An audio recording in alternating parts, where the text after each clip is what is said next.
Welcome all. I am Mayur Jagdale and we are going through our subject that is maintenance of electrical equipment. त्यामध्ये आपण topic number 2 बघत आहोत that is maintenance schedule. आज आपण faults in electrical machine बघणार आहोत. ठीक आहे. जो आपला चॅप्टर नंबर 4 आपला झाला होता testing and trouble shooting of transformer. त्यामध्ये आपण ही कन्सेप्ट बघितलो होतो. ठीक आहे. परत एकदा आपण या चॅप्टर मध्ये ओव्हरव्ह्यू घेऊया फक्त काय असते फॉल्ट्स इन इलेक्ट्रिकल मशीन. कुठल्या कुठल्या प्रकारचे फॉल्ट्स असतात इलेक्ट्रिकल मशीन मध्ये. तर पहिला आहे तुमचा इलेक्ट्रिकल फॉल्ट्स. ठीक आहे. इलेक्ट्रिकल फॉल्ट्स तुम्हाला माहित असतील कुठल्या कुठल्या प्रकारचे आहेत. शॉर्ट सर्किट असेल हा काय इलेक्ट्रिकल फॉल्ट आहे. त्यानंतर मेकॅनिकल फॉल्ट्स. हे फॉल्ट्स आपण आज ब्रीफ मध्ये बघणार आहोत. फक्त कुठले कुठले फॉल्ट्स आहेत ते पाहून घ्या एकदा. सेकंड आहे तुमचा मेकॅनिकल फॉल्ट. त्यानंतर नेक्स्ट आहे तुमचा मॅग्नेटिक फॉल्ट. ठीक आहे. मेकॅनिकल म्हणजे शाफ्टला वगैरे बेंड आला असेल हा एक मेकॅनिकलच फॉल्ट झाला. ठीक आहे. मॅग्नेटिक मध्ये मागच्या लेक्चर आपण बघितलं बघा काय होतंय जे काही मॅग्नेटिक ऍक्शनमुळे तुमच्या पोल्स असतात त्यावर काय मॅग्नेटिक इम्प्युरिटी जमा होतात. ठीक आहे. त्यामुळे पण मॅग्नेटिक फॉल्ट तुमचे होऊ शकतात. ह्या 3 प्रकारचे फॉल्ट्स जे आपले आहेत इलेक्ट्रिकल सिस्टीम मध्ये ते आपण ब्रेक मध्ये आता पुढे बघणार आहोत. त्यामधील पहिला आहे इलेक्ट्रिकल फॉल्ट्स. ठीक आहे. इथे एक चार्ट आहे बघा इलेक्ट्रिकल फॉल्ट साठी. त्यामध्ये काय काय फर्स्ट रो मध्ये फॉल्ट्स देन रिझन्स अँड त्यावरती रिमेडियल मेजर्स तिथं काय ऍक्शन घेणार आहे. ठीक आहे. पहिला फॉल्ट कुठला आहे आपला रॉंग इलेक्ट्रिकल कनेक्शन्स. ओके. जर तुमचं कनेक्शनच रॉंग झालं तर हा एक प्रकारचा फॉल्ट होऊ शकतोय. मग रिझन काय असणार आहे इलेक्ट्रिकल कनेक्शनचं रॉंग होण्याचं. Field winding connection may be wrong. ठीक आहे. फील्ड वायंडिंगचं कनेक्शन तुम्ही काय करू शकताय चुकीचं करू शकता होऊ शकते. Field armature winding connection might be wrong. एक तर फील्डचं होऊ शकते किंवा तुमच्या आर्मेचरचं होऊ शकते. त्यानंतर 3 phase motor phase sequential connection. ठीक आहे. 3 फेज मोटरची जे आपलं फेज सिक्वेन्स आहे RYB त्याचं पण काय होऊ शकतं तुमचं कनेक्शन रॉंग होऊ शकते. ठीक आहे. मग यामुळे काय होतंय तुमचं इलेक्ट्रिकल फॉल्ट होण्याची शक्यता आहे. म्हणजेच काय जे काही रोटेशन वगैरे आहे ते डायरेक्शन जी आहे रोटेशनची ते चेंज होण्याची शक्यता जास्त असते. सपोज तुमचं क्लॉकवाईज डायरेक्शन तुम्हाला हवे आहे आणि तुमचं मशीन कुठल्या डायरेक्शनला फिरायला लागले अँटी क्लॉकवाईज म्हणजे याचा अर्थ काय तुमचा रॉंग कनेक्शन झालं. मग तुम्ही काय करणार check the connections. Okay. Connection check करणार. Check direction of rotation. त्याचं रोटेशन व्यवस्थित आहे काय चेक करणार. जर रोटेशन व्यवस्थित नसेल तर काय करणार interchange connection for proper working. ठीक आहे. तुम्ही काय करणार सपोज सिंगल फेज मोटर असेल तर फेज न्यूट्रल चेंज करणार आणि फॉर 3 फेज मोटरसाठी काय करणार जो काय फेज सिक्वेन्स आहे RYB तुम्ही कनेक्ट केलाय तर कुठल्याही 2 फेजेस तुम्ही चेंज करणार RY किंवा YB किंवा R आणि B त्यापैकी कुठल्याही 2 काय करणार फेजेस तुम्ही इंटरचेंज करणार आणि फेज सिक्वेन्स करेक्ट करून तुमचं डायरेक्शन ऑफ रोटेशन करेक्ट करून घेणार. हा झाला तुमचा पहिला फॉल्ट. दुसरा आहे तुमचा कॉन्टॅक्ट कनेक्शन ओपनिंग. ठीक आहे. जे कॉन्टॅक्ट कनेक्शन्स आहेत ते जर ओपन झाले तर फॉल्ट होऊ शकतो. बरोबर आहे. त्यामध्ये काय रिझन्स आहेत ड्राय सोल्डरिंग. तर तुमचं सोल्डरिंग व्यवस्थित झालं नाही. ठीक आहे. कॉन्टॅक्टच्या ठिकाणी तुम्ही सोल्डरिंग केला असाल तर ते इम्प्रॉपर सोल्डरिंग असेल तर काय होऊ शकतं ते जॉईंट निघू शकतो. Melting of contact.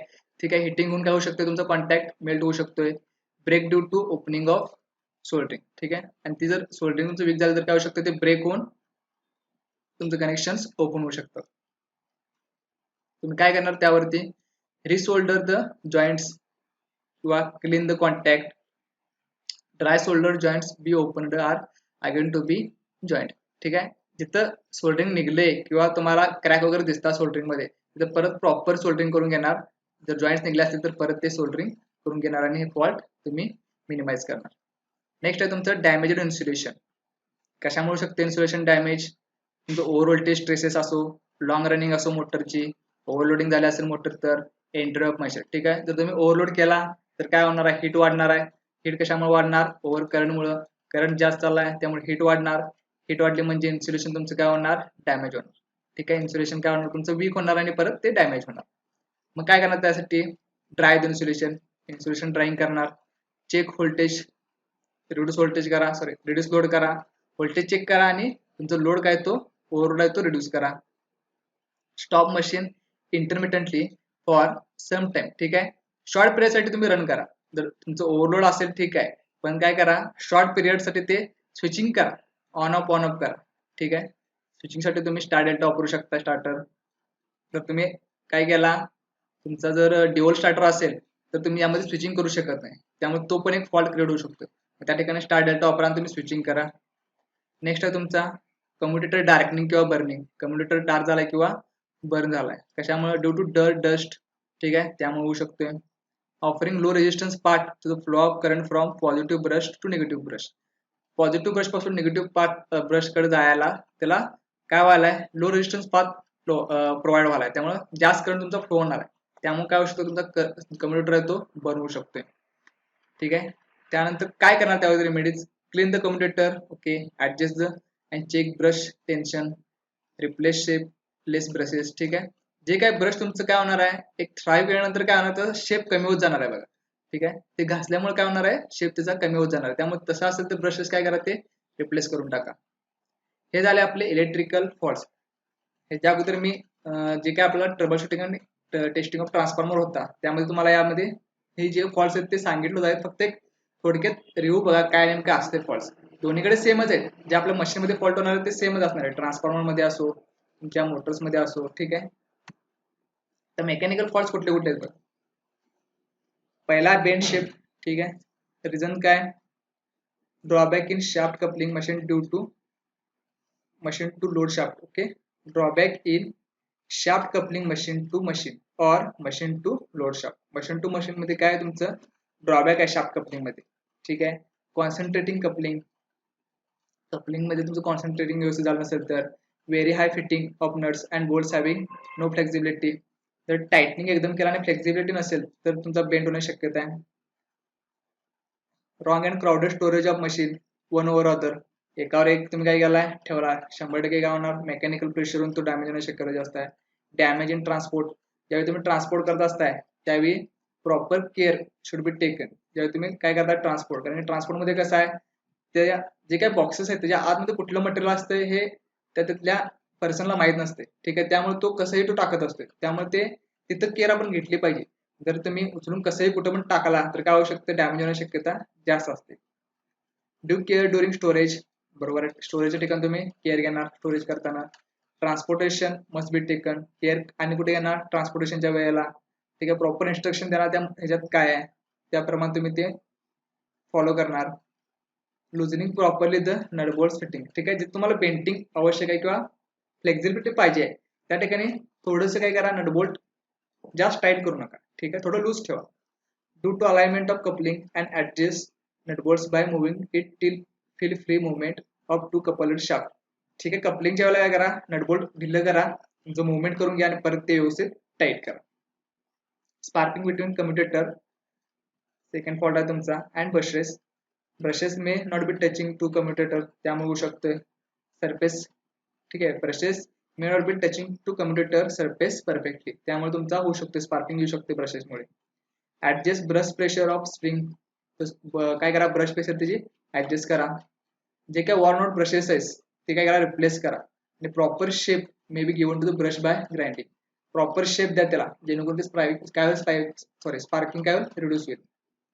नेक्स्ट तुमचं थर्ड स्नॅप्ड बाइंडिंग. काय होऊ शकते, sometime centrifugal force developed on the armature winding is greater, त्यामुळे होऊ शकतोय. Take the proper measures. त्यासाठी काय करा, प्रॉपर मेजर्स फॉलो करा. Divergence in round shape of commuter. Sorry, round shape of commutator. काय करा त्यासाठी प्रॉब्लेम्स येणार तुमचे. Commutator segments might not have been properly placed by tightening rings during assembly. तुम्ही व्यवस्थित जर ज्यावेळी असेंबल करत असता त्यावेळी ते टायटिंग व्यवस्थित केलं नसतं तर काय होणार आहे, हा प्रॉब्लेम येऊ शकतो. मग त्यासाठी काय करणार, व्यवस्थित त्याची टायटनिंग करून घ्या किंवा व्यवस्थित फिटिंग करून घ्या. ट्रबलिंग बेरिंग कशामुळे होऊ शकतोय, lubrication, gracing, maintenance schedule not followed, त्यामुळे तो येऊ शकतोय. त्यावेळी काय करणार, ते प्रॉपरली ग्रेसिंग करणार, बेरिंगचं मेंटेनन्स करणार, ऑइलिंग व्यवस्थित करणार आणि तो प्रॉब्लेम रिड्यूस करणार. नेक्स्ट आहे तुमचा mismatching of brush and brush holders. If holders are not proper as per the brush size and spring tension is loose then vibration are created. म्हणजे जे काय साईज आहे ब्रशेसची ती प्रॉपर असली पाहिजे, तुम्ही प्रॉपरली ऍडजस्ट केले पाहिजे. ठीक आहे, हे काय तुमचे मेकॅनिकल फॉल्ट्स आहेत, त्याचे रिझन्स आणि त्यावर तुम्ही काय ऑप्शन काय रेमेडीज घेणार. ठीक आहे, लास्ट आहे आपला मॅग्नेटिक फॉल्ट. तर मॅग्नेटिक फॉल्ट च्या अंडर काय काय बघा, मिसअलाइनमेंट ऑफ पोल्स.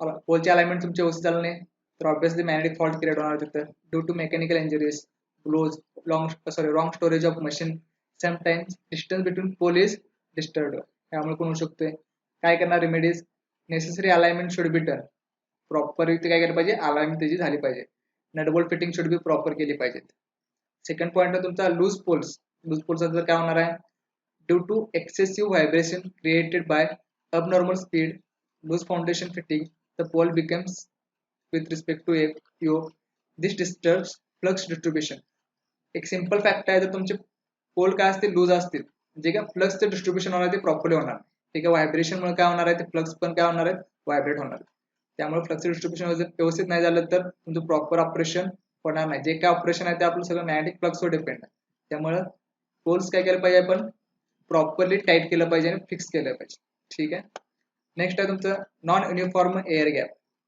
ठीक आहे कशामुळे शकतोय if rotating part is not true then it creates a non uniform air gap जो काय रोटेटिंग पार्ट आहे तो व्यवस्थित नसेल तर काय होऊ शकतो तुमचा एअर गॅप प्रोड्यूस होऊ शकतो make true the shaft of rotor or replace it म्हणजे जे काय शाफ्ट तुमचं रोटेशन आहे रोटेशन काय झालं प्रॉपर झालं पाहिजे तर तुमचं काय होणार आहे जो काय एअर गॅप आहे एअर गॅप कशासाठी असते फ्लक्स जे काय फ्लो होणार आहे ते एअर गॅप मधूनच फ्लो होणार आहे त्यामुळे एअर गॅप आपला काय पाहिजे व्यवस्थितच पाहिजे नेक्स्ट आहे fourth abnormal heating of core ठीक आहे आता कोरची हिटिंग का होणार आहे magnetic losses increases if there is gap between stamping and core मध्ये तुमचा गॅप प्रोड्यूस झाला तर मॅग्नेटिक लॉसेस जास्त होणार आहेत मॅग्नेटिक लॉसेस झाले म्हणजे काय होणार आहे एक्स्ट्रा हिटिंग चालू होणार आहे त्यासाठी काय करणार tighten the core stamping adjust the voltage to its normal voltage load the machine properly avoiding overloads हे काय करायचं तुमचे रेमेडीज आहेत to avoid abnormal heating of